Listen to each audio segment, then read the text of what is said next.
Quality వార్తలు వాస్తవాల్లో మనతో BRS party senior నాయకులు ఓ నరసింహారెడ్డి గారు, రాజకీయ విశ్లేషకులు ఆయిచితం శ్రీధర్ గారు. గుడ్ మార్నింగ్ అండి, వెల్కమ్ టు వార్తలు వాస్తవాలు. ఇక అసెంబ్లీలో నిలదీస్తాం, మోతీలాల్కు హాని జరిగితే సర్కారుదే బాధ్యత అంటూ మాజీ మంత్రి హరీష్ రావు హెచ్చరించారు. ఈ మేరకు గాంధీ హాస్పిటల్లో చికిత్స పొందినటువంటి విద్యార్థి నాయకుడు మోతీలాల్ను ఆయన పరామర్శించారు. కొద్ది రోజులుగా ఆయన ఆమరణ నిరాహార దీక్ష కొనసాగిస్తున్నారు. కాంగ్రెస్ ప్రభుత్వం విద్యార్థులకు నిరుద్యోగులకు ఇచ్చినటువంటి హామీలు వెంటనే అమలు చేయాలి, మా డిమాండ్లు పరిష్కారం చేయాలి అనే విధంగా, దాంతోపాటుగా అనేక సమస్యల పరిష్కారం కోసం ప్రభుత్వం ముందుకు రావాలి, విద్యార్థుల సమస్యల పరిష్కారం కోసం అంటూ ఆయన డిమాండ్ చేస్తూ ఆమరణ దీక్ష కొనసాగిస్తున్నారు. ఆయనకి ఏమైనా జరిగితే సర్కారే బాధ్యత వహించాలి అంటూ డిమాండ్ చేస్తున్నారు. మోతీలాల్ చేసినటువంటి నిరాహార దీక్షకు భారీ ఎత్తున మద్దతు పెరుగుతోంది రోజు రోజుకి. ఎస్ నరసింహారెడ్డి గారు, అసెంబ్లీలో నిలదీస్తాం, మోతీలాల్కు ఏమైనా హాని జరిగితే సర్కారుదే బాధ్యత. గతంలో మాట్లాడినటువంటి నాయకులందరూ ఎక్కడ పోయారు, నాడు రెచ్చగొట్టిన కోదండరాం ఏమైపోయారు అంటూ కూడా హరీష్ రావు గారు ప్రశ్నించారు. వాస్తవం అండి. ఇప్పుడు యాక్చువల్గా ఏంటంటే, ఇప్పుడు మోతీలాల్ అనే యువకుడు ఓయూ జేఏసీ, అతను ఓయూలో చదువుకుంటున్న వ్యక్తి. మీరు 6 నెలలు అయిన తర్వాత కూడా ఇంతవరకు ప్రభుత్వము ఉద్యోగ కల్పన విషయంలో ఎలాంటి చర్యలు తీసుకోకుండా విసికి వేసారిపోయి ఇవాళ నిరుద్యోగులందరూ కూడా, ఉద్యోగార్థులందరూ కూడా చాలా ఫ్రస్ట్రేషన్లో ఉండి ఆయన పాపం ఆమరణ నిరాహార దీక్షకు దిగినాడు. తన ప్రాణాన్ని పణంగా పెట్టి ఇవాళ ప్రభుత్వం ఇచ్చిన హామీ, కాంగ్రెస్ పార్టీ తన మేనిఫెస్టోలో పెట్టి బాండ్ పేపర్ల మీద సంతకాలు పెట్టి, ఈయన సంతకం పెట్టి ఆయన సంతకం పెట్టి ఇచ్చిన వాటిని ముందు పెట్టి ఇచ్చిన హామీని అమలుపరచమని అడగటానికి కూడా ఇవాళ ప్రాణత్యాగానికి ముందుకు రావాల్సిన అవసరం ఏర్పడ్డదంటే ఈ కాంగ్రెస్ పరిపాలన ఎంత దుష్ట పరిపాలన మనం అర్థం చేసుకోవాలి. ఏం హామీలు ఇచ్చినారు మీరు ఎన్నికల ముందు? రేవంత్ రెడ్డి గారు చెప్పండి. బట్టి విక్రమార్క గారు మీరు కూడా సంతకం పెట్టినారు కదా. ఇటువైపు రేవంత్ రెడ్డి, ఇటువైపు బట్టి విక్రమార్క, కొన్నిటి మీద రాహుల్ గాంధీ, కొన్నిటి మీద ప్రియాంక గాంధీ. ఏం ఉద్యోగాలు ఇస్తామన్నారు మీరు? జాబ్ క్యాలెండర్ ప్రకటిస్తామన్నారు. నిరుద్యోగులకు ఇచ్చిన హామీలు ఏంటి ఒక్కొక్కటి చూద్దాం మనం. ఏమి ఇస్తామన్నారు? నెలకు 4,000 నిరుద్యోగ వృత్తి ఇస్తాము, కేసీఆర్ గారు ఇవ్వలేదు, మేము ఇస్తాం, రాగానే ఇస్తామని చెప్పినారు. 6 నెలలు అయింది. టీఎస్పీఎస్సీలో రిజిస్టర్ అయిన నిరుద్యోగుల సంఖ్య 27.5 లక్షలు ఇవ్వాలి, దాదాపు 28 లక్షలు. 27.5 లక్షలు, 28 లక్షల మందికి మీరు ఏ నిరుద్యోగికైనా 4,000 రూపాయలు నిరుద్యోగ వృత్తి ఇంతవరకు 6 నెలల నుంచి ఇచ్చిండ్రా? అంటే 28 లక్షల మందికి ఒక్కొక్కరికి 24,000 రావాలి. 6 నెలలు అయింది. పోయింది. తర్వాత 5 లక్షల క్రెడిట్ కార్డు ఇస్తామన్నారు. చాలా ఉపన్యాసం ఇచ్చారు రేవంత్ రెడ్డి గారు. బీద విద్యార్థులు సీట్ వస్తే ఫీజు కట్టుకోలేకపోతున్నారు, ల్యాప్టాప్ కొనుక్కోలేకపోతున్నారు, ఐప్యాడ్ కొనుక్కోలేకపోతున్నారు. ఈ 5 లక్షలతో మీరు కొనుక్కోండి, మీ ఇస్తాం, ఇమ్మీడియట్ క్రెడిట్ కార్డు ఇస్తామన్నారు. క్రెడిట్ కార్డు ఇవ్వలేదు. 2 లక్షల ఉద్యోగాలు నింపుతాం, వెంటనే రాగానే చెప్పి ఖాళీలు ఉన్నాయి అని చెప్పి నింపుతామన్నారు. ఏది ఇంతవరకు? జాబ్ క్యాలెండర్ ప్రకటిస్తామన్నారు. ఈ 4-5 హామీలు మీరు ఇచ్చినవి రాతపూర్వకంగా సంతకాలు పెట్టి బాండ్ పేపర్ల మీద మీరు పత్రికలలో స్టేట్మెంట్లు ఇచ్చుకొని, యాడ్లు ఇచ్చుకొని ఎన్నికల ముందు చేసిండ్రు. ఇవాళ ఏమైందండి? 6 నెలల తర్వాత చెప్పండి. ఏం చేయాలి మరి? నిరుద్యోగులు ఇంకా వెయిట్ చేస్తూ కూర్చోవాలా మరి? మీ యొక్క దొంగ మాటలు వినుకుంటా? నీకు ఇక్కడ పరిపాలనకు చేత కాదు, నిరుద్యోగ వృత్తి ఏవైతివి. ఉద్యోగాలకు సంబంధించి కూడా రాజేష్ గారు చెప్పినాం, మొదటి నుంచి చెప్పినాం, మనం అంతకుముందు కూడా చెప్తున్నాం. ఉద్యోగాలు నింపడానికి ఇంతవరకు ఒక్క నోటిఫికేషన్ కూడా ఇవ్వలేదు రేవంత్ రెడ్డి ప్రభుత్వం. సిగ్గు లేకుండా ఇంకా 30,000 ఉద్యోగాలు మీ నింపినామంటాడు. నియామక పత్రాలు ఒక్కటి కోడ్ వల్ల ఆగిపోతే పోనీ 30,000 నింపినా ఉన్నాం, ఒక్క నోటిఫికేషన్ చూపించు, ఒక రిటర్న్ టెస్ట్ డేట్ చెప్పు. ఎన్నెన్ని నోటిఫికేషన్ ఇచ్చావు, ఎన్నెన్ని రిటర్న్ టెస్ట్ పెట్టినావు, ఎన్నెన్ని ఇంటర్వ్యూలు పెట్టినావు చెప్పు.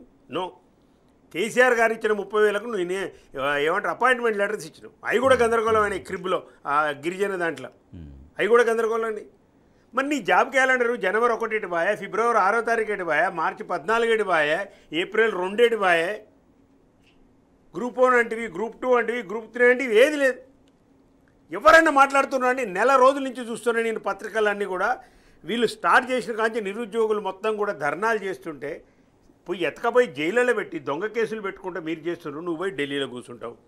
మంత్రివర్గం ఎవరికి ఇవ్వాలి, ఏ పార్టీలోనే ఎట్లా చేసుకోవాలి, ఒక్కటే టార్గెట్. ఇప్పుడు ఏం లేదు, ప్రజా పరిపాలన కాదు, ఇప్పుడు కాదు, ప్రతీకార పరిపాలన, రాజకీయ వ్యభిచారము. ఏం చేస్తున్నారండి ఇప్పుడు?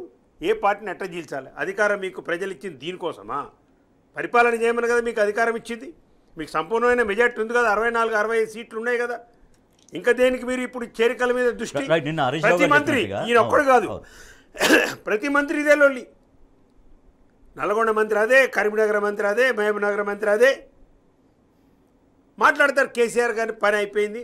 మొన్న ఢిల్లీలో విమర్శ చేశారు, దాని గురించి ప్రస్తావించాలి, ప్రజలకు తెలియాలి. కేసీఆర్ గారి పని అయిపోయింది, మొత్తం ఓట్లన్నీ బీజేపీకి వేయించిన అన్నాడు. మాట్లాడటానికి కొంచెమన్నా సిగ్గు ఉండాలి, లేకపోతే పత్రికలు చదివైనా మాట్లాడాలి. ముఖ్యమంత్రి స్థాయి వ్యక్తి అట్లా మాట్లాడకూడదు, ఇన్ఫర్మేషన్ తెప్పించుకొని మాట్లాడాలి. ఎస్ 39 నియోజకవర్గాల్లో బీఆర్ఎస్ పార్టీ గెలిస్తే ఒక 24 నియోజకవర్గాలలో బీజేపీకి ఓట్లు పడ్డమాట వాస్తవం. ఫిక్స్డ్ ఓట్లు ఉండవండి స్టాటిక్గా. ఈ బీఆర్ఎస్ ఓట్లు, ఈ కాంగ్రెస్ ఉండవు, అట్లా ఆ పరిజ్ఞానం ఉండాలి. 12 నియోజకవర్గాలలో కాంగ్రెస్కి పడ్డాయి ఎంపీ నియోజకవర్గాలు. విషయం ఏంటంటే రాజేష్ గారు గమ్మత్తుగా అందరికి తెలియని విషయము, 17 నియోజకవర్గాలలో కాంగ్రెస్ పార్టీ గెలిచిన 17 అసెంబ్లీ నియోజకవర్గాలలో బీజేపీ ఓట్లు పడ్డాయి, ఇంక్లూడింగ్ మహబూబ్నగర్ 7 నియోజకవర్గాలలో. ఎక్కడ కూడా కాంగ్రెస్కి మెజార్టీ రాలే. ఆదిలాబాద్లో 5 నియోజకవర్గాలు ఎక్కడ కాంగ్రెస్ మెజార్టీ రాలే. మల్కాజ్గిరిలో ఎక్కడ మెజార్టీ రాలేదు. మరి మీరు కూడా బీజేపీకి వేయించినట్టేనా లెక్క? చెప్పండి. 17 నియోజకవర్గాలలో కాంగ్రెస్ పార్టీ గెలిచిన ఎమ్మెల్యే సీట్లలో పోయినాయి. అంటే ఈ చిట్చాట్లు పెట్టి దొంగ లెక్కలు చెప్పి అబద్ధాలు ఆడటం కాదు. హరీష్ రావు గారిని పోయి పలకరించినారు, ఓదార్చినారు. మోతీలాల్కు నిజంగా ఏమన్నా అయితే మాత్రం బీఆర్ఎస్ పార్టీ ఆందోళన చేస్తుంది, ఖచ్చితంగా అసెంబ్లీని నిలదీస్తామని చెప్పినారు. తప్పకుండా ఇమ్మీడియట్గా ఉద్యోగులకు సంబంధించి మీరు నోటిఫికేషన్లు ఇవ్వండి, రాత పరీక్షలు పెట్టండి అని బీఆర్ఎస్ పార్టీ డిమాండ్ చేస్తుంది. మోతీలాల్ గారి ప్రాణానికి ఏమన్నా కానీ వాళ్ళ ఆరోగ్యానికి నష్టం జరిగితే మాత్రము పెద్ద ఎత్తున నిరుద్యోగులు కోరు, బీఆర్ఎస్ పార్టీ కూడా ఊరుకోదు. మీరు మాట్లాడుతున్నట్టే ఒక బ్రేకింగ్ న్యూస్ మనం చూస్తున్నాం. అంటే ఎవరిని ఎప్పుడు చేర్చుకోవాలి, ఎవరిపైనటువంటి ఒక దుష్ప్రచారం సబితాంద్ర రెడ్డి గారి నుంచి స్టేట్మెంట్ మనకు వస్తుంది. బీఆర్ఎస్ పార్టీ నుంచి నేను వీడబోతున్నట్టుగా రకరకాల సామాజిక సబితాంద్ర రెడ్డి గారి టాపిక్ వచ్చింది కాబట్టి సోషల్ మీడియాలో మొత్తం మీరు 10 అందుకే వారు రెస్పాండ్ అయ్యారు. నేను పార్టీ ఖండించవలసి వస్తుంది. పరిస్థితి ఏంటంటే ప్రతి ఒక్కరు తమకు తాము ఖండించుకోవాలి. శ్రీనివాస్ యాదవ్ గారి మీద ప్రచారం చేసిండ్రు, ఆయన పేపర్ స్టేట్మెంట్ ఇవ్వాల్సి వస్తుంది. ఇలా మీరు చేసే పరిపాలన కాంగ్రెస్ పార్టీ ఇందుక మీకు అధికారం ఇచ్చింది ప్రజలు, పార్టీని చీల్చామనా? రైట్ శ్రీధర్ గారు, ఇందాక వారు మాట్లాడినట్టుగా అయితే పార్టీలో చేర్చుకోవడాలు, లేకపోతే ఇట్లా పార్టీ మారుతారు పలానా వ్యక్తులు అంటూ ఒక మైండ్ గేమ్ ఆడడాలు ఇవన్నీ జరుగుతున్నాయి తప్పించి అసలు సమస్యలన్నీ పక్కన పోతున్నాయి. సో అందులో భాగంగానే ఇవాళ విద్యార్థుల సమస్యలు, నిరుద్యోగుల సమస్యలు పట్టించుకోకపోవడం, దాని ద్వారా విద్యార్థి నాయకుడు ఇవాళ ఆమరణ నిరాహార దీక్ష కొనసాగించేటువంటి స్థాయికి రావడం అనేది జరిగింది అనేది. అంటే వాస్తవానికి ఇందాక నరసింహడి గారు చెప్పినట్టుగా ఎన్నికల సమయంలో బాండ్ పేపర్లు రాసిచ్చారు, పత్రికా ప్రకటనలు ఇచ్చారు. కేసీఆర్ గారి ప్రభుత్వంలో 10 ఏళ్లలో ఉద్యోగ నియామకాలు సంతృప్తికరంగా జరిగిన ఒకే ఒక ఉదంతం ఏంటంటే ఒక పేపర్ లీక్ కావడం. అది మినహాయిస్తే మిగతా అంత సజావుగా పరీక్షలు జరిగినాయి, ఉద్యోగ నియామకాలు జరిగినాయి, ప్రైవేట్ రంగంలో అద్భుతమైన ఉద్యోగ అవకాశాలు వచ్చినాయి. ఇవన్నీ పక్కన పెట్టేసి ఒక దుష్ప్రచారం చేశారు, గోబెల్స్ ప్రచారం అంటారు కదా. సరే చేశారు, సరే అది యుద్ధం గెలవాలని మీరు రకరకాల అబద్ధాలు ఆడుండవచ్చు. కానీ అధికారంలోకి వచ్చిన తర్వాత ఏం చేయాలి? గత ప్రభుత్వం మీద ఏవైతే విమర్శలు సంధించారో వాటికి వ్యతిరేకంగా ఉద్యోగార్థులకు, యువతకు భరోసా కల్పించే కార్యక్రమాలు చేయాలి. ఈ 7 నెలల్లో మీరు పత్రికా ప్రకటనలు చూడండి, వాళ్ళ డైరీ ఒకసారి తిరిగేయండి.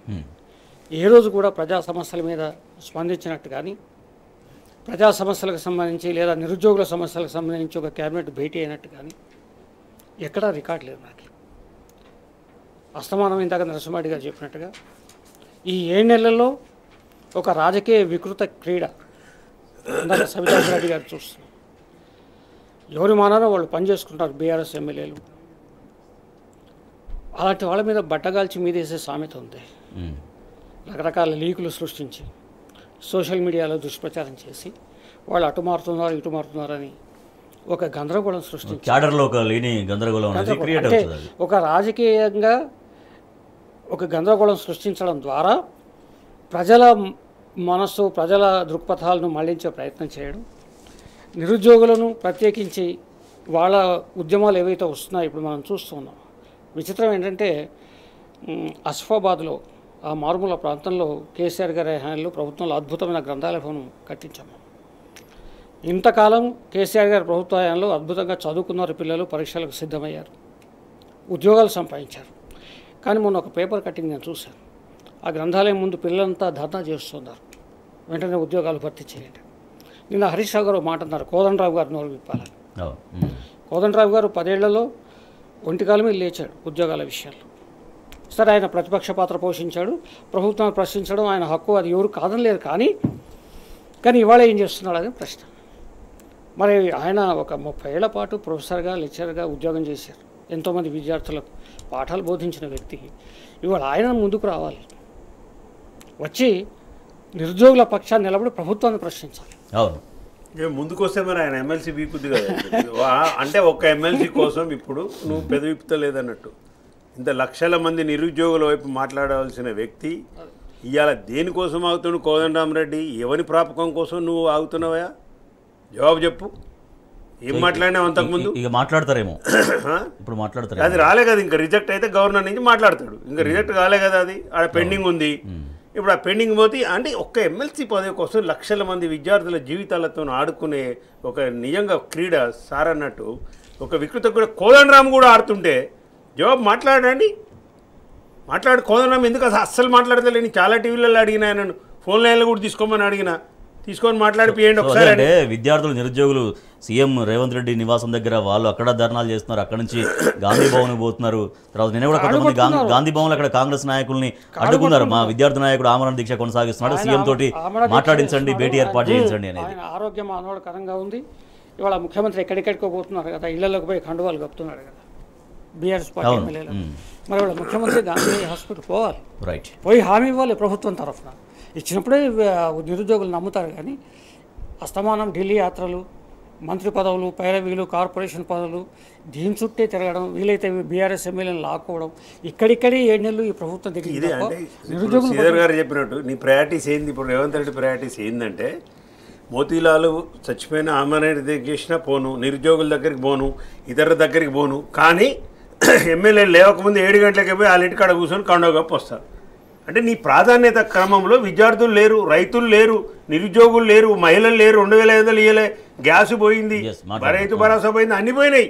ఏమైనా ఇతర పార్టీలను చీల్చాలి, చేర్చుకోవాలి. సాక్షిలో మనం ఒక వార్త చూస్తున్నాం, ప్రజావాణి వినిపించదా, ప్రజా సమస్యల పరిష్కారంలో రెవెన్యూ యంత్రాంగం పూర్తి నిర్లక్ష్యం వహిస్తోందని సీఎం ప్రజావానికి వచ్చినటువంటి దరఖాస్తులో 70% పైగా అట్నే పెండింగ్లో ఉన్నాయి. అనేక జిల్లాల నుంచి వస్తున్నటువంటి సమస్యల పరిష్కారానికి మాత్రం సున్నా. ఏ జిల్లాలో కూడా ఇంతవరకు పరిష్కారం మాత్రం లభించలేదు. పేరుకే ప్రజావాణి, బట్ అది దరఖాస్తులు తీసుకోవడం వరకే ఉంది కానీ ఆ సమస్యల పరిష్కారం ఎంత మాత్రం కావట్లేదు. కలెక్టర్లు, తహసీల్దార్లు పట్టించుకోవడం లేదనే విమర్శలు వినిపిస్తున్నాయి. చాలా పనులు ఉన్నాయంటూ అర్జీలను పక్కన పెడుతున్నటువంటి సిబ్బంది అనే వార్త చూస్తున్నాం. సో దీంతో ఈ సమస్యల పరిష్కారం అనేది ఎట్లా అనేది అర్థం కాని పరిస్థితి నెలకొని ఉంది. ఎస్ నరసింహారెడ్డి గారు, ఇప్పుడు ఈ ప్రజావాణి గురించి రేవంత్ రెడ్డి ఎన్నికల ముందు ఏం మాట్లాడిందంటే ఒక్కసారి మనం జ్ఞప్తి తెచ్చుకుంటే తెలంగాణ ప్రజలు కూడా దయచేసి ఆలోచన చేయాలి. ఎంత మోసం చేసి ఎన్ని అబద్ధాలు ఆడి ఈ అధికారాన్ని చేపట్టిన కాంగ్రెస్ పార్టీ అనేది అర్థం చేసుకోవాలి. గడీలు బద్దలు కొడతాం, అక్కడికి పోతాం, ఇక్కడికి పోతాం, అసలు మొత్తం కూడా ప్రజా వ్యతిరేక పరిపాలన నడుస్తుంది. మేము వస్తే నెలకు నేను అక్కడనే వారం 10 రోజులు ఆడనే ఉంటాను, నేను ప్రజావాణి నేనే తీసుకుంటా, మీ అప్లికేషన్ తీసుకుంటా, పరిష్కారం స్పాట్లా నిమిషంలో చేసేస్తా అని అన్ని చెప్పిండు. పోయిండు, ఒక్కరోజు పోయిండు, ఒక్కరోజు 2 రోజులు పోయిండు. తర్వాత మంత్రులు పోతాడు, మంత్రులు బంద్ చేసిండు. ఇప్పుడు ఎవరు లేరు, నోడల్ ఆఫీసర్ అని నోడ పడేసిండు. విచిత్రం ఏంటంటే రాజేష్ గారు, ఈ గ్రీవెన్స్ సెల్ అనేది, ప్రజావాణి అనేది ప్రతి జిల్లాల కలెక్టర్ ప్రతి సోమవారం ఇంతకుముందు కూడా కేసీఆర్ గారి పరిపాలన చేసిండు. ఆడ ఐఏఎస్ ఆఫీసరే, ఈడ ఐఏఎస్ ఆఫీసర్. పోనీ వచ్చిన అప్లికేషన్లు ఏమైనా పరిష్కారం చేస్తున్నా? సమస్యల పరిష్కారం జీరో. ఇప్పుడు మీరు దాంట్లో చూసారు కదా, రెవెన్యూకి సంబంధించి 30,000 అప్లికేషన్లు, 31,000 అప్లికేషన్లు వస్తే పరిష్కారం అయినవి 30%, 3,000 అన్నారు. 10% పరిష్కారం అయినాయి. అయితే పరిష్కారంలో కూడా ఏం తెలుసా, ఇప్పుడు ఒక మిత్రుడు నాకు మెసేజ్ పెట్టిండు, ఈ ప్రజావాణిలో అప్లికేషన్ ఇచ్చిన ఆయనే మెసేజ్ పెట్టిండు. ఏం పెట్టిండంటే, పరిష్కారం అంటే అన్న పరిష్కారం కాదు, ఇది మేము చేయలేము అనేది కూడా ఒక పరిష్కారం. అంటే అప్లికేషన్లు డిస్పోజ్ చేయడం, అది డిస్పోజ్ రేటు, పరిష్కార సమస్య రేటు కాదు, అది డిస్పోజ్ చేయటం. వచ్చిన అప్లికేషన్లలో 30,000 రెవెన్యూ సంబంధించి వీళ్ళు డిస్పోజ్ చేసినా కేవలం 10,000. ఇది కాదు అని చెప్పడం కూడా ఒక డిస్పోజ్, ఇది లేదు తిరక్కండి, ఇక రాకండి, చేయలేము అని చెప్పడం. ధరణి సమస్య మేము చేయలేము, ఇది దానికి ఏందనేది లేదు. ఇక ధరణిది కూడా నిన్న చూసినాం కదా, మిట్టల్ గారు ఒక స్టేట్మెంట్ ఇచ్చింది కదా, తహసీల్దార్లను సస్పెండ్ చేస్తా అని. మరి ఏం చేస్తుంది రేవంత్ రెడ్డి గారు? పరిపాలన పడకెక్కింది, తమరేమో గొప్ప గొప్ప విషయాలు చెప్తున్నారు, మొత్తం భారత రాజకీయాలు మాట్లాడుతుండ్రు, చిట్చాట్లు మాట్లాడుతుండ్రు, విద్యుత్ మొత్తం ప్రైవేటైజేషన్ చేసిండ్రు, ఓల్డ్ సిటీ మొత్తం ఇచ్చేస్తున్నాడు మీరే చెప్తున్నారు. ప్రజావాణిలో మీరు ప్రజా పరిపాలన, ప్రజా సమస్యలను పరిష్కరించే వాళ్ళకి 6 నెలల్లో చేసింది ఏందో చెప్పండి. మీకు వైట్ పేపర్లు, శ్వేతపత్రాలు అంటే చాలా ఇష్టం కదా, దయచేసి దీని మీద నేను డిమాండ్ చేస్తున్న ఈ వేదికగా మీరు అధికారంలోకి వచ్చిన కాంచి డిసెంబర్ 7వ తారీఖు నుంచి ఈ డేట్ వరకు మొత్తం ప్రజావాణిలో మీకు ఎన్ని అప్లికేషన్లు వచ్చినాయి, ఎన్ని సమస్యలు మీరు పరిష్కారం చేసినారు? ఒక వైట్ పేపర్ ఇవ్వండి, మీకు దమ్ముంటే ఇవ్వండి. మీ పరిపాలన మీదకి నమ్మకం ఉండే, మీరు పరిష్కరించడం దమ్మే మీకుంటే ఇవ్వండి, ఒక అప్లికేషన్ ఇవ్వండి, ఒక వైట్ పేపర్ ఇవ్వండి. ఇగో ఇన్ని లక్షలు వచ్చినాయి మా దగ్గరికి, ఇగో గిన్ని పరిష్కారం చేసినాం, ఇది మాది ప్రజా పరిపాలన కాదంటారా అని అడగండి. అప్పుడు ప్రశ్నించండి విపక్షాలని.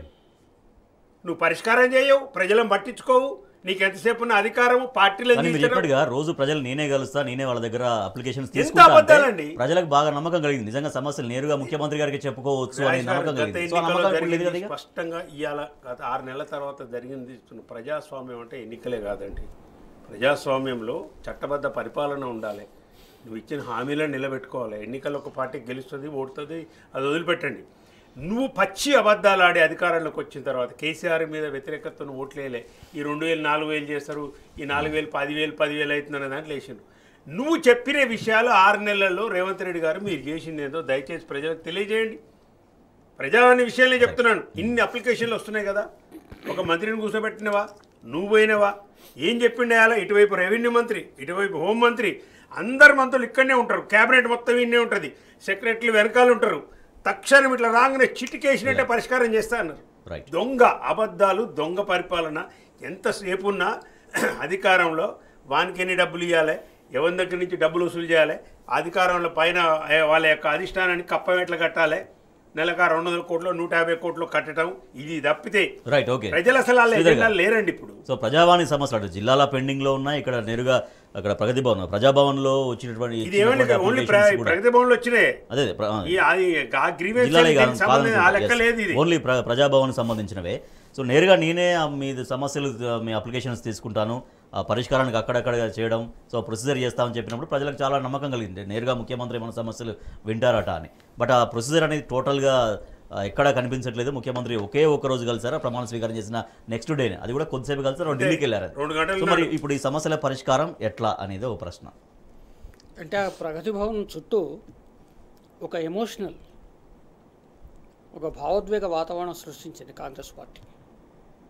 దాంట్లో కోదండరామ్ గారి పాత్ర కూడా ఉంది.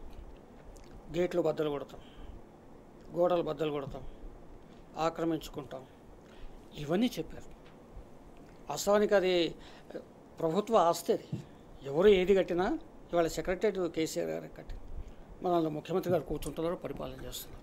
ఇవాళ భట్టి గారేమో అదే ప్రగతి భవన్లో ఆయన నివాసం ఉంటున్నారు. ప్రభుత్వ ఆస్తులు సరే పగలగొడతాను చేస్తామని ఒక ఉద్వేగాలు రెచ్చగొట్టారు, అదొక పార్ట్. అయితే మరి పగలగొట్టిన తర్వాత ఇవాళ ఏం చేశారు? ఆ దృశ్యాలు నేను కూడా చూస్తూ ఉంటాను. ఆ పేదవాళ్ళంతా ఆ సంచులు పట్టుకుని, రకరకాల కాగితాలు అందులో పెట్టుకుని, ఆ తిండి ఉంటుందో ఉండదో తెలియదు, ఆ బస్ ఖర్చులు ఎవరు భరిస్తారో తెలియదు, ఆ రైలు ఖర్చులు ఏంటో తెలియదు, కష్టాలు పడి పడుతూ లేస్తూ వస్తూ ఉంటారు. సో స్టార్టింగ్లో 2-3 రోజులు అక్కడ మొత్తం ప్రజలు లోపల తిరుగుతున్నారనే ఫొటోస్ అవన్నీ కూడా ఏదో మొత్తం ప్రజాపాలన వచ్చేసింది అన్నట్టుగా అటువంటి జరిగింది. బట్ అది మళ్ళీ చేతల్లో కనిపించట్లేదు అనేది ప్రజల నుంచి వస్తున్నటువంటి దృశ్యాన్ని, ఒక కృతకమైన దృశ్యాన్ని క్రియేట్ చేశారు వాళ్ళు. ముఖ్యమంత్రి గారు 1-2 రోజులు వచ్చారు, తర్వాత మంత్రులు, తర్వాత ఐఏఎస్ అధికారులు. నానాటికి ఏంటంటే తెగిపోయిన బొక్కెని ఎట్లా అయితే బావిలోకి పడిపోతూ ఉంటుంది, ఆ పద్ధతిలో ఇవాళ ప్రజావాణి ముఖ్యమంత్రి స్థాయి నుంచి మొదలుకొని ఇవాళ ఒక నోడల్ అధికారి స్థాయికి వచ్చింది. ఓకే, వచ్చింది అనుకుందాం. ప్రతి నెల ఒక శ్వేతపత్రం విడుదల చేయొచ్చు కదా ప్రభుత్వం. ఇన్ని ప్రజావాణి దరఖాస్తులు వచ్చాయి, ఇన్ని పరిష్కరించాము, ఇన్ని పరిశీలనలు ఉన్నాయని చెప్పవచ్చు. అది ఏనాడు జరగలేదు. మీరు గమనించండి, ఏ పత్రికా ప్రకటనలో కానీ ఏ శ్వేతపత్రంలో కానీ ఆ వివరాలు ఎవరు ఇవ్వలేరు.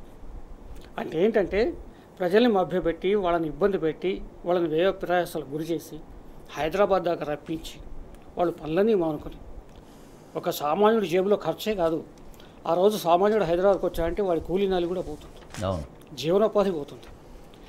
ఇంత ఒక వికృత క్రీడకు రేవంత్ రెడ్డి గారి ప్రభుత్వం తెర ఎత్తింది. అది ఇప్పుడైనా మానుకోవాలి. మీరు మానుకొని చెప్పండి, ప్రజావాణి మేము చేయలేకపోతున్నాము, మాతో అయ్యే పని కాదు. ఇంతకుముందు కేసీఆర్ ప్రభుత్వం ఎట్లయితే కలెక్టరేట్లో దర్బార్లు నిర్వహించారో అక్కడికే పంపిస్తాం, చేస్తామని చెప్పవచ్చు, తప్పేం కాదు.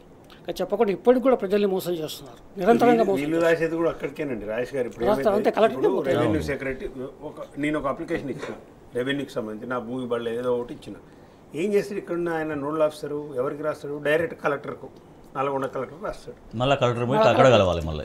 ఇప్పుడు డబల్ తిరుగుడు.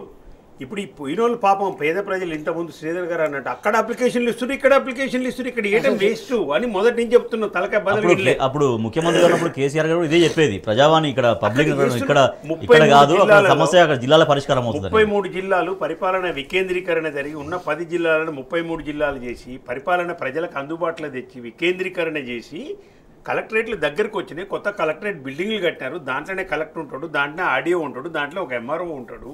అందరు అధికారులు ఆ సమీకృత కలెక్టర్ భవన్లో ఉంటారు. అక్కడికి అప్లికేషన్ పోతే ఈజీ. ఆ మండలం అధికారి అక్కడనే ఉంటాడు, పిలిచి మాట్లాడవచ్చు. ఇది రాజకీయంగా వాడుకోవడం కోసం మీరు చెప్తున్నారు. ఆ వ్యవస్థను కొంచెం పటిష్టంగా పనిచేసేలాగా చూస్తే పటిష్టంగానే ఉంది. పరిష్కారం చేయడం ఇంతకుముందు శ్రీధర్ గారు చెప్పినట్టు ఏంటంటే ఈ ప్రగతి భవన్ చుట్టూ ఒక ఎమోషనల్ రాజకీయంగా చేసిండ్రు. ఏం మాట్లాడిందంటే ఒక్క నిమిషం అనుకోవాలి మనం. 150 గదులు ఉన్నాయి ప్రగతి భవన్లో. బుల్లెట్ ప్రూఫ్ బాత్రూమ్స్ ఉన్నాయి. కేసీఆర్ గారి కుక్కల షెడ్కే 40 లక్షలు 70 లక్షలు కట్టిండ్రు. ఈ విధంగా మాట్లాడి ప్రజలను లేనిపోని ఒక అదేదో అల్ల ఏదో ఉన్నాడు. ఇక ఇప్పుడు చెప్పాలి రేవంత్ రెడ్డి గారు, మీకు ఏం మాత్రం కూడా ఉన్నా కానీ ఇప్పుడు జవాబు చెప్పండి. బట్టి విక్రమార్క గారు నేను డైరెక్ట్గా దయచేసి అడుగుతున్నా, మీరు ఉంటున్నారు కదా దాంట్లో నివాసం, 150 రూములు ఉన్నాయా లేవా? దయచేసి మీరు జవాబు చెప్పాలి. మరి బాత్రూంలకు బుల్లెట్ ప్రూఫ్ అద్దాలు ఉన్నాయా లేదా పెట్టాలి. మొన్ననే వాటికి మెష్లు వేయటం కోసం, దోమలు వస్తున్నాయని మెష్లు వేయటం కోసము 18 లక్షలు పెట్టి టెండర్ పిలిచారు. ఇలా బుల్లెట్ ప్రూఫ్ ఉన్న తర్వాత మెష్లు వేయం కదా మళ్ళీ.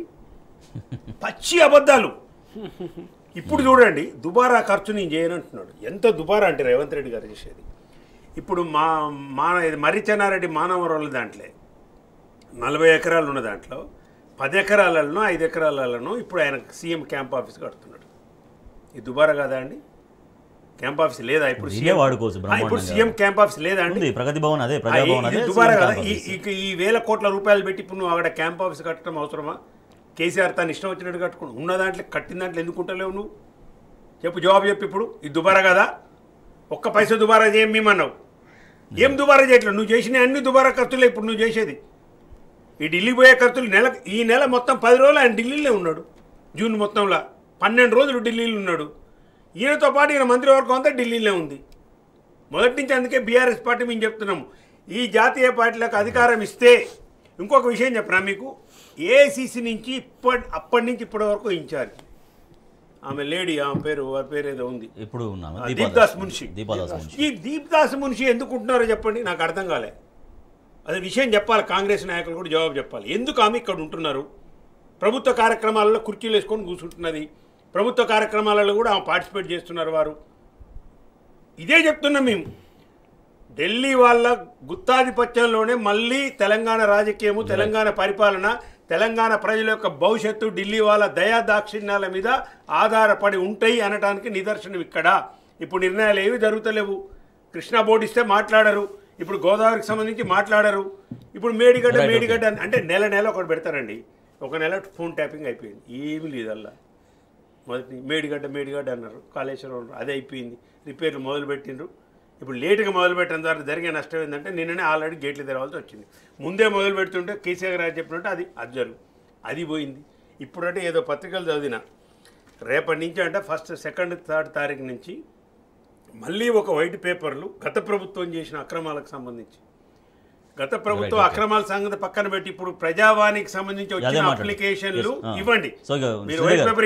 ప్రజావాణి అనేది పూర్తిగా వైఫల్యం చెందినట్టేనా? ఇక దాన్ని లేకపోతే ముఖ్యమంత్రి గారు రావడం, మళ్ళీ రోజు ప్రజల్ని కలసడం, అటువంటి కార్యక్రమాలు ఏమన్నా చేసే అవకాశం కానీ ఆలోచన కనపడుతుందా? దాన్ని తూతూ మంత్ర కార్యక్రమంగా చేశారు. ఐ వాషింగ్ అంటే ఏదో పల్లెటూరు వాడు నేను హైదరాబాద్ దరఖాస్తు ఇచ్చినా అని తృప్తి పడేంతవరకే తప్ప అక్కడ ఏం పని జరగట్లేదు. ఇవాళ అక్కడ మనుషులున్న వ్యవస్థ ఉన్నా కూడా అదొక పోస్ట్ బాక్స్ లాగా అయిపోయింది. వచ్చిన వాడల్లా అందులో వేసిపోవాలి, అది పోతుందో పోదో తెలియదు. ఇవాళ సీఎంకు క్యాంప్ ఆఫీస్ లేదు. సీఎంకు జరిగిన నిన్న పోతే నేను అక్కడ టీచర్లు అందరు పోయినారు. టీచర్లు పోతే అపాయింట్మెంట్ ఇవ్వలేదు రేవంత్ రెడ్డి సీఎం. నా ఇంటికి రష్ పెరిగింది, నా ఇంటికి రష్ పెరిగింది అంటాడు. నీకు క్యాంప్ ఆఫీస్ ఉంటే ఆడికి వస్తారు ఎవరైనా అపాయింట్మెంట్ ఇస్తే. ఉండే క్యాంప్ ఆఫీస్ని ఉపయోగించుకోవు. కొత్త ఆఫీస్ కోసం ఇప్పుడు మళ్ళీ 1000 కోట్ల రూపాయలు పెట్టి మళ్ళీ ఆఫీస్ కడతా అంటారు. ఎట్లా వస్తుంది అసలు? ఫస్ట్ ఈ డిస్ట్రిబ్యూషన్ సెంటర్ల కరెంట్ ఎట్లా వస్తుంది?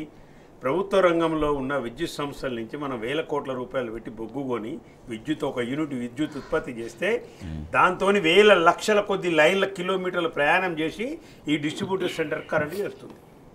ఈడు చేసిన తర్వాత ఇప్పుడు పాల మీద మీగడ దొబ్బుకున్నట్టు వాడు ఇప్పుడు ఇది ప్రైవేటైజ్ చేస్తున్నారు. ఇది కేంద్ర ప్రభుత్వ ఆలోచన. చాలా రాష్ట్రాలు, బీజేపీ రాష్ట్రాలు కూడా వ్యతిరేకించినాయి పోయినసారి 3 సంవత్సరాల క్రితమే. రేవంత్ రెడ్డి మొన్న ఆదాని పోయి అక్కడ దావోస్లో జరిగిన మీటింగ్లో ఇచ్చిన హామీ ఏంటంటే ఇక్కడ పెట్టుబడులు పెట్టిస్తాం, 20,000 కోట్లు పెడుతున్నాం, 10,000 కోట్లు పెడుతున్నాం అని చెప్పి మోసం చేసి ఆదాన్ని ఇక్కడ ఇన్వైట్ చేసాడు. వాళ్ళ రాహుల్ గాంధీ ఆదాన్ని తిడుతున్నప్పటికీ ఇప్పుడేంది ఓల్డ్ సిటీ అనేది ఒక సాకు. ఓల్డ్ సిటీలో బిల్లులు రావట్లేవు అని ఒక సాకుతోని ఎంత విచిత్రం రాజేష్ గారు అంటే నవ్వుతున్నారు జనము. ప్రభుత్వము ఇంత పోలీసు వ్యవస్థ ఉండి, ఇంత వ్యవస్థ ఉండి, నీ చేతిలో అధికారం ఉండి నువ్వు వసూలు చేయలేని బిల్లులు ఒక ప్రైవేట్ వ్యక్తి నేను పోయి వసూలు చేసుకోగలుగుతానా? ఏమన్నా అర్థం ఉందా అండి దీంట్లో? మన చెప్పండి. మొండి బకాయిలు ప్రభుత్వమే వసూలు చేయలేని పరిస్థితులలో ఒక ఆదాని కంపెనీ పోయి వసూలు చేయగలుగుద్దా? ఎందుకు సాకు అంటున్నా అంటే చెప్తున్నా నేను. ఎందుకు నువ్వు చెప్పే సాకు అంటే బిల్లులు రావట్లేవు, ఆదాయం రావట్లేదు విద్యుత్ శాఖకు అని చెప్పి ఒక సాకు పెట్టి నెపం పెట్టి ఇది రాష్ట్రం మొత్తం మీద విస్తరించే ఈ డిస్కామ్లు మొత్తం కూడా ఆయన గొప్ప చెప్పే ప్లాన్ ఇప్పుడు ఈ ప్రైవేటీకరణ వైపు రేవంత్ రెడ్డి అడుగులేస్తుండు. ప్రభుత్వం వసూలు చేయలేని పైసలు ఒక సాధారణ వ్యక్తి, ఒక ప్రైవేట్ కంపెనీ వ్యక్తి పోయి వసూలు చేయగలుగుతాడా? లేదు. కావాలని సాకు పెట్టి వాళ్ళు చేస్తాడు. ఏంటి టోటల్గా దీని సారాంశం అంటే విద్యుత్ రంగాన్ని, డిస్ట్రిబ్యూషన్ రంగాన్ని మొత్తం కూడా ఫ్రాంచైజీ చొప్పున వేలం వేసి రేపు ప్రతి జిల్లాకు, ఈ జిల్లాకు ఒక సూర్యాపేట జిల్లా ఉంది, నల్గొండ జిల్లా ఉంది, వరంగల్ జిల్లా ఉంది. ఈ జిల్లాలకు ఇప్పుడు ఆదాని గారు మొత్తం ఆయనకు అప్పచెప్తే పైన C&F ఏజెంట్ లాగా ఆయన ఉంటాడు. ఆయన నుంచి ఏం చేశారు, జిల్లాకు అక్కడ ఉన్న డిస్ట్రిబ్యూషన్ సెంటర్లకు ఫ్రాంచైజీ తీసుకొని అది వేలం పెట్టి వాడు డబ్బులు తీసుకుంటాడు. వాడికి ప్రజలను ముక్కు పిండిగా వసూలు చేయాలి. లాస్ట్కి ఏంటి దీంట్లో అంటే ఎండింగ్ ఏంటంటే ఉచిత విద్యుత్ ఉండదు. ఇప్పుడు మీరు దయచేసి అర్థం చేసుకోవాలి తెలంగాణ ప్రజలు. మోటార్లకు మీటర్లు పెడతా అని మోడీ అన్న దానికి చివరికి రేవంత్ రెడ్డి పోయి చేరేది ఎక్కడికంటే అక్కడికే. తెలంగాణ రైతాంగాన్ని నట్టేట పిడుగు పడబోతున్నారు, వాళ్ళ నెత్తి మీద పిడి వేస్తున్నారు. దయచేసి ఇదే కనుక ఇంప్లిమెంట్ అయితే ఈ రాష్ట్రంలో ఉచిత విద్యుత్ ఇంప్లిమెంట్ ఆచరణకు నోసుకోదు. ఏం చేస్తున్నారు దానికి కూడా ఒక సాకు చెప్తున్నారు. ఉచితంగా ఇస్తాం కానీ కేంద్ర ప్రభుత్వం ఏం చెప్పింది, రాష్ట్ర ప్రభుత్వాలు ఇచ్చుకోవాలి, మీరు ఉచిత విద్యుత్ అనేది ఎక్కడ కనబడొద్దు, మాకు ప్రతి రైతుకు మీటర్ పెట్టండి, బిల్లులు ప్రభుత్వం చెల్లించుకోవాలంటారు. ఎట్లనే జరుగుద్దా అండి అది? నీకేం సంబంధం అసలు? రాష్ట్ర ప్రభుత్వం ఉచితంగా ఏదలుచుకుంది, కేంద్ర ప్రభుత్వానికి ఏం సంబంధం అండి దీంట్లో? ఎందుకంటే ఆదానితో ఒప్పందం ఉంది, ఆదానికి ఇవ్వాలి కాబట్టి డిస్ట్రిబ్యూషన్ కంపెనీలు ఇస్తున్నారు. కాబట్టి నెమ్మదిగా దశల వారీగా తెలంగాణ రాష్ట్రంలో ఆదానికి విద్యుత్ డిస్ట్రిబ్యూషన్ డిస్కామ్లన్నీ కూడా అప్పచెప్పి ఇవి ఫ్రాంచైజెస్ ఇచ్చి జిల్లాలలో కోట్ల రూపాయలకు ఫ్రాంచైజీస్ అమ్ముకొని ఇవన్నీ కూడా మళ్ళీ కాంగ్రెస్ నాయకులకే, రేవంత్ రెడ్డి అనుచరులకే, మంత్రుల అనుచరులకే ఆ జిల్లాల ఫ్రాంచైజీస్ అన్ని టెండర్లు తీసుకొని వాళ్ళు తీసుకొని సబ్సిడీలు, ఉచిత కరెంట్ క్లియర్గా చెప్పినండి. కేంద్ర బిల్లులోనే మనము 2022లో 22లో వస్తే మనం వ్యతిరేకించడం ఏంటంటే సబ్సిడైజ్డ్ పవర్ అనేది ఉండదు దాంట్లోగా. ఈ సబ్సిడైజ్డ్ పవర్ లేకుండా చేయటానికి రాష్ట్రాల అధికారాలను మళ్ళీ గుప్పటిలోకి తీసుకోవడానికి కేంద్ర ప్రభుత్వం చేస్తున్న కుట్ర. రేవంత్ రెడ్డి బీజేపీ పార్టీతోని, కేంద్ర ప్రభుత్వంతో ఇక్కడున్న కాంగ్రెస్ పార్టీ ములాఖాత్ అవుతుంది, వాళ్ళు కలిసి చేస్తున్నారు అన్నదానికి ప్రత్యక్ష తార్కాణం ఈ ప్రైవేటైజేషన్. 200 యూనిట్ల వరకు ఉచిత విద్యుత్ ఇస్తామని కాంగ్రెస్ మేనిఫెస్టోలో ఉంది, వాళ్ళ ప్రభుత్వంలో ఉంది కాబట్టి ఆ హామీ నెరవేర్చాలి. అప్పుడు ఆ రకంగా చూసుకున్నా కూడా పాత బస్తీలో అంత 200 యూనిట్ల లోపు కరెంటు వినియోగం చేసే వాళ్ళే ఎక్కువ కుటుంబాలు ఉన్నాయనేది. సో అటువంటి దానికి మళ్ళీ ఇప్పుడు ప్రైవేటు వ్యక్తుల చేతికి ఇచ్చి, ఆదానికి ఇచ్చి ఆ బిల్లులు వసూలు చేసే ఆ బాధ్యత అదంతా ఇవ్వడం దేనికి అనేటువంటి ఒక ప్రశ్న. అంటే మోడీ భావజాలానికి అనుగుణంగానే రేవంత్ రెడ్డి గారి అడుగులు ముందుకు వస్తున్నాయి. ఈ మాట ఎందుకంటున్నానంటే పాత బస్సు మీద లేనిపోని ఆరోపణలు, అనుమానాలు, భయాలు సృష్టించిన పార్టీ మోడీ పార్టీ. అదొక పాత బస్సు అనేది భారతదేశంలో ఒక భాగం, తెలంగాణ రాష్ట్రంలో ఒక భాగం అన్న యుద్ధాన్ని విస్మరించి అక్కడ బతుకుతున్న వాళ్ళంతా భారతీయులన్న విషయాన్ని కూడా విస్మరించి పాత బస్సు మీద ఒక లేనిపోని ముద్రలు వేసింది మోడీ గారు, వారి పరివారం. దానికి అనుగుణంగా ఇవాళ రేవంత్ రెడ్డి గారు పాత బస్తీ సాగ్గా చెప్పి వాళ్ళ అదానిని ఆహ్వానించే ప్రయత్నం చేస్తున్నాడు. విద్యుత్ విభాగానికి కూడా చట్టాలు ఉంటాయి, ప్రత్యేకంగా వాళ్ళకి అధికారాలు ఉంటాయి. ఎవరైనా కరెంటు బిల్ కట్టకపోతే ఆ కరెంట్ కట్ చేయొచ్చు, తర్వాత వసూలు చేయొచ్చు. ఇవన్నీ ఉండగా, అధికారం ఉండగా, చట్టాలు ఉండగా, సిబ్బంది ఉండగా వసూలు చేయలేక ఒక ప్రైవేట్ కంపెనీకి అప్పగించడం అంటే అది పైకి మామూలుగానే అనిపిస్తుండవచ్చు, కానీ ఒక కుట్ర. తెలంగాణ విద్యుత్ రంగాన్ని, ఒక రకంగా భారతీయ విద్యుత్ రంగాన్ని ప్రైవేటైజేషన్ చేసే క్రమంలో ఇవాళ హైదరాబాద్ పాత బస్తీ ద్వారాలు తెరుస్తున్నాడు రేవంత్ రెడ్డి గారు. అది గమనించాలి ప్రజలు. ఇంతకుముందు కేసీఆర్ గారు ఏమిటి, అసలు కేసీఆర్ గారికి మోడీ గారికి ఎక్కడ వైరుధ్యం తారాస్థాయికి వెళ్ళింది? మీటర్లు పెట్టే దగ్గరే కదా. అవును. మరి కేసీఆర్ గారు ఇందిరాపార్క్ దగ్గర అక్కడ ధర్నా చేసి, ఆయన ముఖ్యమంత్రి స్థాయిలో ధర్నా చేసి వచ్చి నేను చావనేం చేస్తాను కానీ మీటర్లు పెట్టని రైతులకు అన్నాడు. కానీ అదానీలు అమ్మాయిలు వీళ్ళకి ఎందుకుంటుంది ఆ దయా దాక్షిణ్యాలు? ఎందుకుంటారు రైతులంటే? వాళ్ళు ప్రజానాయకులు కాదు, రాజకీయ నాయకులు కాదు, వాళ్ళు వ్యాపారస్తులు. కాబట్టి సహజంగానే వాళ్ళు ఏం చేస్తారు, మీటర్లు తీసేస్తారు, డబ్బులు వసూలు చేస్తారు, సబ్సిడీలు పోతాయి, ఉచిత కరెంటు పోతుంది. అంటే కేవలం కరెంటు ఒక రైతు సంక్షేమం, ప్రజా సంక్షేమం, ప్రజల అభివృద్ధి కోసం ఏదైతే ఒక దారి వేశారో కేసీఆర్ గారు, దాన్ని ఏకంగా మళ్లించేసి దానికి ఫక్తు వ్యాపారం చేసే ప్రయత్నం చేస్తున్నాడు. దానికి ముఖ్యమంత్రి రేవంత్ రెడ్డి గారు వాళ్ళ వంత పడుతున్నారు. అంటే పూర్తిగా విద్యుత్ ప్రైవేటీకరణ జరిగితే అటు గృహ వినియోగదారులు మొదలుకొని తర్వాత రైతాంగము, పరిశ్రమలకు ఇవన్నీ కూడా ఎంత ఎఫెక్ట్ చూపిస్తుంటుంది? ప్రైవేట్ వ్యక్తులు, ప్రైవేట్ రంగాలు ఎప్పుడు కూడా ఉచితం అనే మాట ఒప్పుకోవాలి. అవును, ఎందుకు ఇస్తారు వాళ్ళు? ఉచితంగా ఇవ్వరు కదా. కాబట్టి రేవంత్ రెడ్డి గారు ఏదైతే 200 యూనిట్లు అన్నాడో అవి ఉండవు, ఏవి ఉండవు. అంత మార్కెట్ వస్తువు అయిపోతుంది విద్యుత్ అనేది. వాడు రైతు అయినా, వాడు పేద రైతు అయినా, వాడు గోచి కట్టుకుని ఉన్నా సరే వాడు విద్యుత్ కొనుక్కోవాలి. మరి ప్రజలు ఎట్లా ప్రజలు ఊరుకోలేదు, అవన్నీ జరుగుతుంటే చూస్తూ ఊరుకుంటారా? మెయిన్గా నష్టపోయేది రేపు రైతాంగం అండి. గత 10 సంవత్సరాల కేసీఆర్ గారి పరిపాలన 4 నుంచి మనకు 2014 నుంచి జరిగిన దాంట్లో 24 వరకు మొత్తం ఉచిత విద్యుత్ మీద ఖర్చు పెట్టిన డబ్బులు 69,000 కోట్లు. 70,000 కోట్లు రైతులకు ఖర్చు పెట్టి ఉచితంగా విద్యుత్ ఇచ్చినాడు. రైతు ఎక్కడంటే అక్కడ బోర్ వేసుకొని మోటార్ పెట్టుకొని నీళ్లు పారించుకొని పెరిగింది. అందుకనే నీకు 50 లక్షల 60 లక్షల టన్నులు ఉన్న వరి ధాన్యము 3 కోట్ల వరి ధాన్యానికి 3 కోట్ల టన్నులకు వరి ధాన్యం పెరగడానికి గల కారణం ఏంది? ఇవాళ పోయిన ఏసంగి మొత్తం కూడా విస్తీర్ణం తగ్గింది. ఎందుకు తగ్గిందండి? మీ పరిపాలనలో విస్తీర్ణం తగ్గిందా లేదా? ప్రభుత్వ లెక్కల ప్రకారమే వాళ్ళే చెప్తున్నారు కదా. ఇవాళ 2 లక్షల రుణమాఫీకి నువ్వు చేసే గండి పెట్టేది ఏంది? నీ మీనమేషాలు దేని మీద?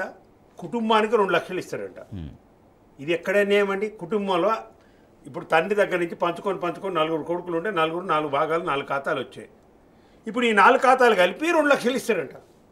అంటే కేసీఆర్ గారు చేసిన 10,000 కూడా రావు, రాజేష్ గారు 5,000 కూడా రావు రైతుకు రుణమాఫీ. 69.5 లక్షలు, దాదాపు 70 లక్షల మందికి రైతు బంధు ఇచ్చింది కేసీఆర్. అంటే 70 లక్షల ఖాతాలు తెలంగాణలో రైతు ఖాతాలు ఉన్నట్టే కదండి. డెఫినెట్గా ఈ 70 లక్షల ఖాతాలు నువ్వు క్రైటీరియాగా తీసుకొని 2 లక్షలు ఉన్న వాళ్ళకు రుణమాఫీ చేయి. ఇది కదా చేయవలసిన పద్ధతి, శాస్త్రీయమైన పద్ధతి. ఆల్రెడీ ధరణి ప్రకారం లెక్క ఉంది కదా నీ దగ్గర, రైతుల ఖాతాలు ఎంత ఉన్నాయనేది ఉంది కదా, లెక్క ఉంది కదా. ఈ లెక్కలు ఎందుకు తీసుకోవు నువ్వు? కుటుంబం ఏంది ఇక్కడ? కుటుంబం ఎందుకు యూనిట్ అయిద్దండి రైతులకు?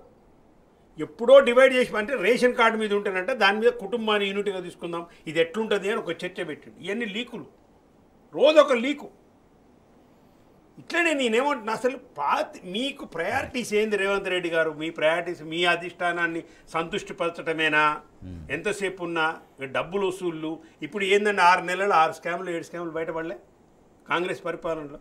బియ్యము కొనుగోలు, ధాన్యం అమ్మకాలు, ధాన్యం కొనుగోలులో మీ సివిల్ సప్లైస్ మంత్రి గారి మీద డైరెక్ట్ ఆరోపణే వచ్చే, ఆర్టీసీ మీ రవాణా శాఖ మంత్రి మీద డైరెక్ట్ ఆరోపణే వచ్చే, మీ ఎక్సైజ్ మంత్రి మీద డైరెక్ట్గా మీరు చేసుకునే అగ్రిమెంట్కు రద్దు చేసుకోరా లేదా? సోమ్ డిస్టిలరీకి సంబంధించి 5 డిస్టిలరీస్ ఈ రాష్ట్రాన్ని వ్యతిరేకత వచ్చేసరికి మళ్ళీ దాని మీద వ్యతిరేకత చేసుకుని ఒక అధికారిని బలి చేసిండ్రు, వాణి చేసిండ్రు. అధికారులు చేస్తారండి, మంత్రికి సంబంధం లేకుండా ఒక కంపెనీ నుంచి నా డిపార్ట్మెంట్ లో నా శాఖలో ఎట్లా అంటే మరి ఏం చేస్తున్నారు మీరు? ఎవరు అనుమతులు ఇచ్చారు? జూపల్లి కృష్ణారావు గారు ఏం చేస్తున్నారు? రేవంత్ రెడ్డి గారు ఏం చేస్తున్నారు? రాజీనామా చేయాలి మరి మీరు.